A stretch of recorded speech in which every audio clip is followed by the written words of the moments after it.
नमस्कार दोस्तों, उद्भव सर मैथ्स यूट्यूब चैनल पर मैं खुशबू आप सभी का बहुत बहुत स्वागत करती हूँ। दोस्तों, आप सभी के लिए हम डेली टारगेट किए कि 25 क्वेश्चन आपको दिए जाएं जीएस के। और जो आज का जो टॉपिक है वो इंडियन पॉलिटी क्वेश्चन से है पार्ट 2। और जो आपके आने वाले एग्जाम्स यूपीएसआई, यूपी पुलिस, लेखपाल, UP triple SC, SSC GD and all exams के लिए बहुत ही फायदेमंद साबित होगा। तो मेरी पहले की तरह गुजारिश है कि आप उद्भव सर मैथ्स यूट्यूब चैनल को सब्सक्राइब करना बिल्कुल भी ना भूलें। बेल आइकॉन को दबाएं ताकि आपको टाइम टू टाइम नोटिफिकेशन मिलती रहे। और दोस्तों, इस वीडियो को अपने मित्रों में, अपने घर परिवार में सभी जगह शेयर कीजिए ताकि इस वीडियो को ज्यादा से ज्यादा सभी लाभ उठा सकें। तो आइए हम आज के पहले प्रश्न की तरफ चलते हैं। तो आज का जो पहला प्रश्न है, संविधान के निर्माताओं के मनोभाव और आदर्श प्रतिबिंबित होते हैं। मूल अधिकारों में, बी राजनीति के निर्देशक सिद्धांतों में, सी उद्देशिका में, या डी मूल कर्तव्यों में। तो इसका जो करेक्ट आंसर है वो सी है, सी उद्देशिका में। भारतीय संविधान की उद्देशिका में संविधान निर्माताओं के मनोभाव और आदर्श प्रतिबिंबित होते हैं यदि संविधान किसी मंतव्य का स्पष्टीकरण नहीं हो पाए तो देश का निर्णायक भूमिका का निर्वहन करते हुए मार्गदर्शन करती है। इन्हें बेरूबारी यूनियन 1960 मामले में कहा गया है कि प्रस्तावना संविधान के निर्माताओं के आशय को स्पष्ट करने वाली कुंजी है। तो इस लाइन को आप जरूर याद रखिएगा। नेक्स्ट क्वेश्चन है, भारत के संविधान में भारत को किस रूप में वर्णित किया गया है?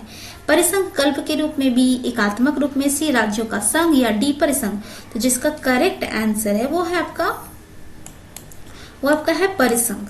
जी हाँ, भारत के संविधान के भाग 1 के अनुच्छेद 1 में कहा गया है भारत अर्थात इंडिया राज्यों का संघ होगा।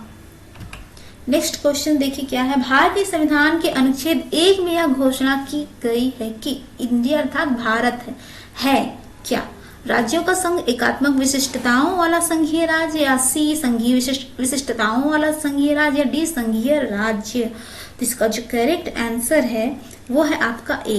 देखिए क्वेश्चन वही है, पूछा किस तरह से है, पूछा शक्तियों का विभाजन और स्वतंत्र न्यायपालिका किसकी दो महत्वपूर्ण विशेषताएं हैं? ए सरकार का लोकतांत्रिक स्वरूप, बी सरकार का संघीय स्वरूप, सी सरकार का समाजवादी स्वरूप, या डी सरकार का एकात्मक स्वरूप। तो इसका जो आंसर है वो है आपका बी सरकार का संघीय स्वरूप। संघ और राज्यों के बीच शक्तियों का विभाजन संघात्मक संविधान का मूल तत्व है। यह विभाजन प्रायः एक संविधान द्वारा किया जाता है जो देश की सर्वोच्च विधि होती है। सचिव की सरकारों की जो शक्तियों का विभाजन एक लिखित संविधान के द्वारा होता है जिससे विभिन्न सरकारें एक दूसरे के कार्य क्षेत्र में हस्तक्षेप ना कर सके। इसके लिए एक ऐसी संस्था की आवश्यकता होती है जो स्वतंत्र एवं निष्पक्ष होकर केंद्रीय तथा राज्य सरकारों के बीच के विवादों को निष्पक्षता से निपटा सके बिना भेदभाव के। तो आइए देखते हैं प्रश्न संख्या 5। भारत में किस प्रकार का संघवाद देखा जाता है? साथ आकर संघ बनाना, बी संघ बनाकर राज्यों का गठन, सी साथ आकर संघ बनाना तथा संघ बनाकर राज्यों का गठन करना, दोनों। तो इसका या डी इनमें से कोई नहीं। तो इसका जो करेक्ट आंसर है वो है बी संघ बनाकर राज्यों का गठन करना। अनुच्छेद 1 में भारत को राज्यों का संघ कहा गया। भारतीय संविधान एक संघीय प्रणाली का प्रावधान करता है क्योंकि केंद्र और राज्यों के मध्य शक्तियों का स्पष्टता विभाजन, यद्यपि यह पूर्ण संघ नहीं है क्योंकि इसके कई प्रावधान एक शक्तिशाली केंद्र की रचना करते हैं। नेक्स्ट क्वेश्चन देखिए, पूछा है लक्षद्वीप, मिनिकॉय और अमीन देवी के द्वीप का नाम बदलकर लक्षद्वीप किस वर्ष में संसदीय अधिनियम द्वारा किया गया था? ए 1973, बी 1971, सी 1970, या डी 1972। तो इसका जो करेक्ट आंसर है आपका है 1973।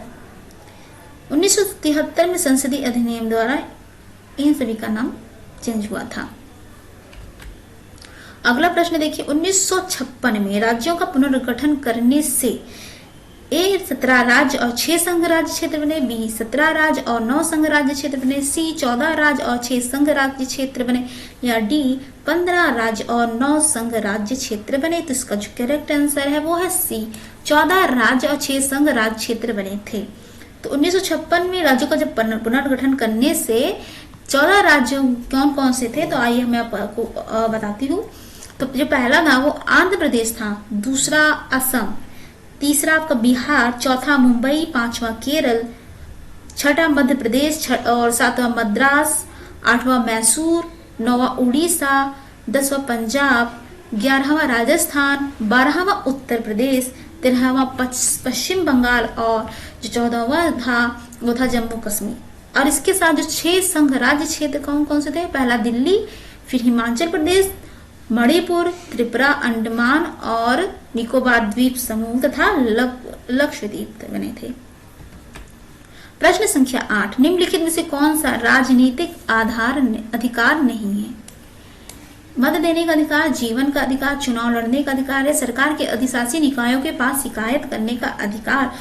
इसका जो करेक्ट आंसर है वो आपका है बी, जीवन का अधिकार। अनुच्छेद जीवन का अधिकार अनुच्छेद 21 यानी प्राण और दैहिक स्वतंत्रता का संरक्षण के तहत मौलिक अधिकार है और बाकी जो अन्य अधिकार राजनीतिक अधिकारों से में सम्मिलित है। अगला प्रश्न देखिए, 1956 में किस ईस्वी में सन में भारतीय नागरिकों के मौलिक कर्तव्य संविधान में शामिल किए गए थे? ए 1952, बी 1976, सी 1979 या डी 1981? तो इसका जो करेक्ट आंसर है वो आपका है बी 1976।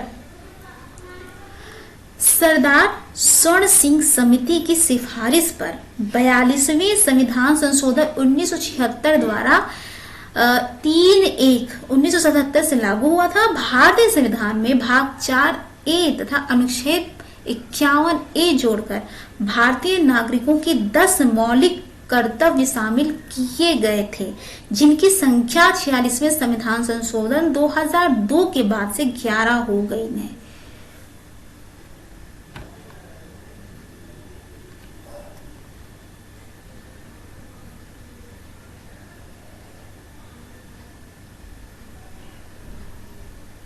अगला प्रश्न है, हमारे संवैधानिक इतिहास में 26 नवंबर 1949 एक महत्वपूर्ण दिन है क्योंकि भारत ने इस दिन पूर्ण स्वतंत्रता की शपथ ली थी। इस दिन संविधान अंगीकार किया गया था। सी, इस दिन भारत गणतंत्र बना था या डी, इस दिन संविधान पहला संशोधन पारित किया गया था? तो इसका जो करेक्ट आंसर है वो आपका है बी, इस दिन संविधान अंगीकार किया गया था। भारत अगला प्रश्न देखिए क्या है, भारत की संविधान सभा का संवैधानिक सलाहकार कौन थे? A doctor Rajendra Prasad, B D doctor BR Ambedkar, C sir BN Rao, D Shri KM Munshi. तो जिसका करेक्ट आंसर है वो सी है, C sir BN Rao. Bharat की संविधान सभा के संवैधानिक सलाहकार सर BN राव थे। संविधान सभा की जो प्रथम बैठक 9 दिसंबर 1946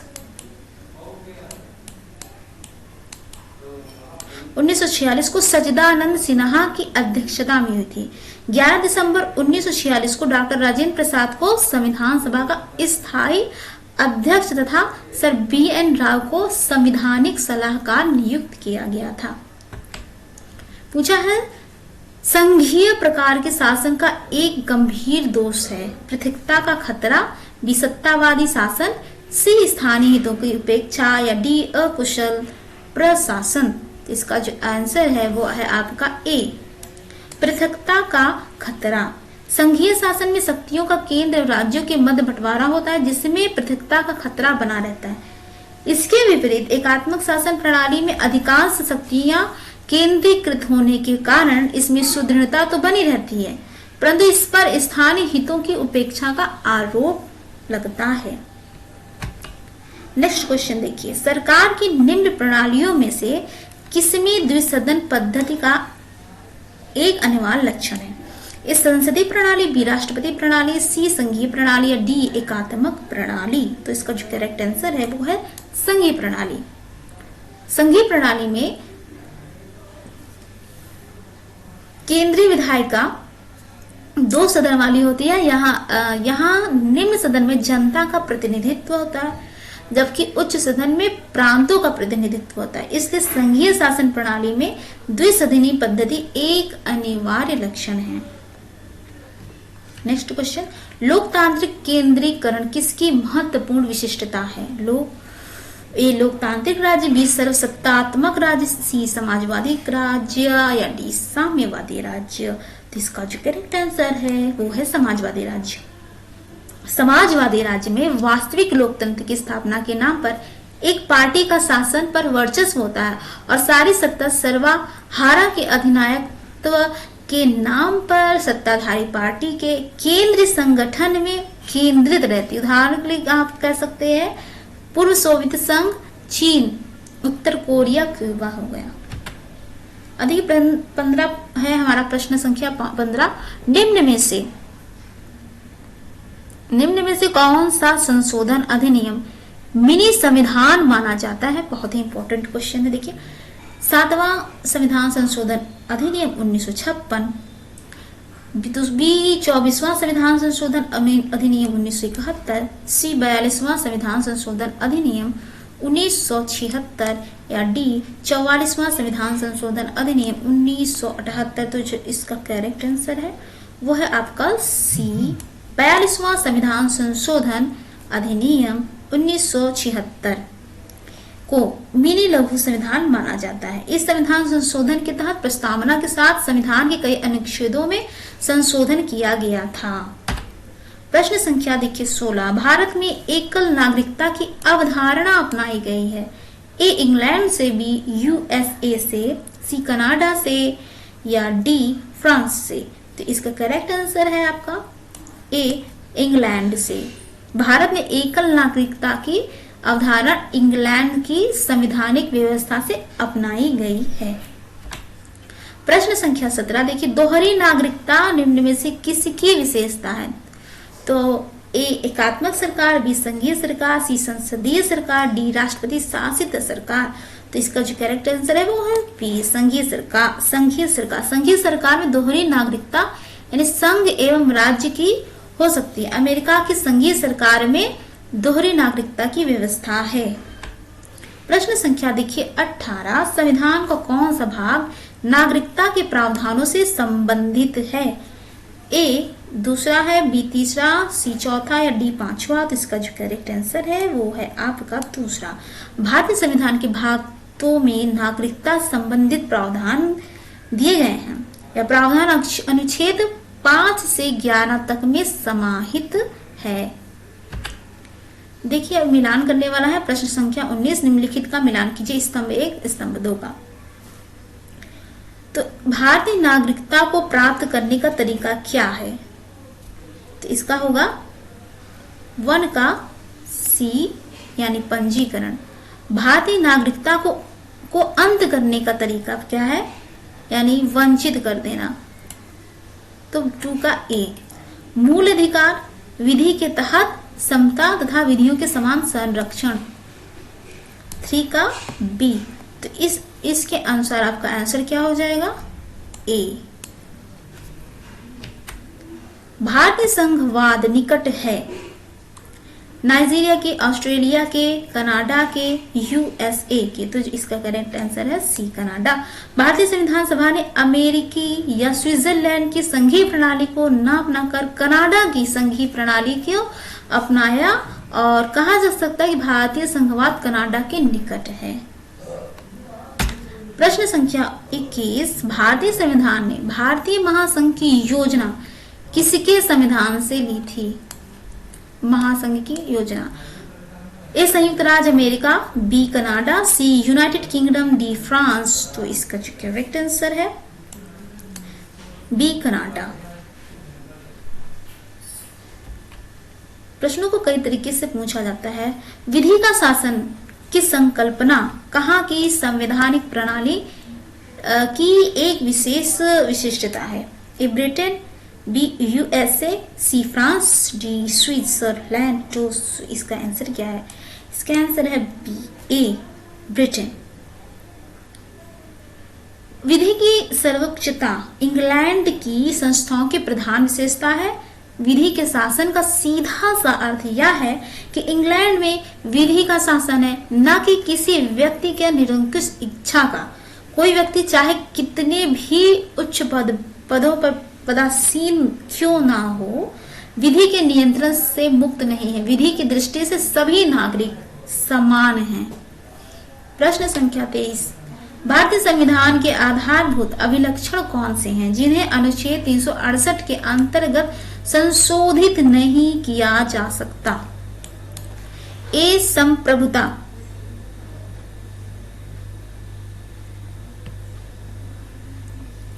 ए, संप्रभुता, भूभागीय अखंडता, संघीय प्रणाली और न्यायिक समीक्षा। बी, संप्रभुता, भूभागीय अखंडता और शासन की संसदीय प्रणाली। सी, न्यायिक समीक्षा और संघीय प्रणाली। डी, संप्रभुता, भूभागीय अखंडता, संघीय प्रणाली, न्यायिक समीक्षा और शासन की संसदीय प्रणाली। तो इसका जो करेक्ट आंसर है वो है आपका डी, संप्रभुता, भूभागीय अखंडता, संघीय प्रणाली, न्यायिक समीक्षा और शासन की संसदीय प्रणाली। भारतीय संविधान के आधारभूत लक्षणों में संप्रभुता, भूभागीय अखंडता, संघीय प्रणाली, न्यायिक समीक्षा और शासन की संसदीय प्रणाली आदि शामिल है। इन्हें अनुच्छेद 368 के अधीन संशोधित नहीं किया जा सकता। SIR मुंबई किसमें उच्चतम न्यायालय ने इन्हें संविधान के आधारभूत लक्षणों में शामिल किया है था। हमारे संविधान में न्यायिक समीक्षा की धारणा किस देश से यानी किस देश के संविधान से ली गई है? A, England. B, USA। C, Canada. D, Australia. तो इसका जो करेक्ट आंसर है वो है बी, USA। USA अमेरिकी संविधान से भारतीय संविधान के निर्माताओं द्वारा न्यायिक समीक्षा, मौलिक अधिकार, संविधान की सर्वोच्चता, उपराष्ट्रपति से संबंधित व्यवस्था, राष्ट्रपति व उच्चतम न्यायालय के न्यायाधीशों को हटाने की प्रक्रिया ग्रहण की गई है। आज का देखिए लास्ट क्वेश्चन 25वां है, स्थानीय सरकारी आधार हैं। अभिजात तंत्र,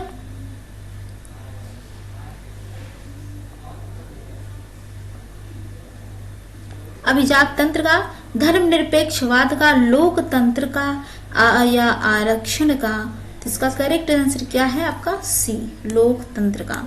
स्थानीय सरकारों का आधार लोकतंत्र होता है क्योंकि लोकतंत्र को जीवंत बनाने के लिए लोगों की सहभागिता आवश्यक होती है।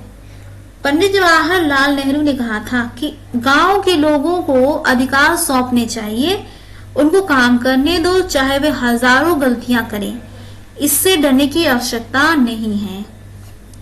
दोस्तों ये थे आज के 25 क्वेश्चन जो पूरे हो गए।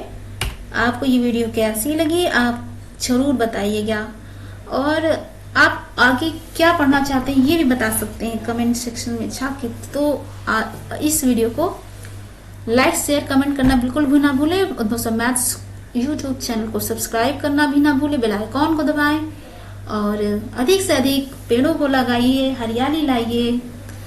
प्रकृति है तभी हम हैं, प्रकृति नहीं तो हम भी नहीं। Thanks for watching. जय हिंद, जय भारत।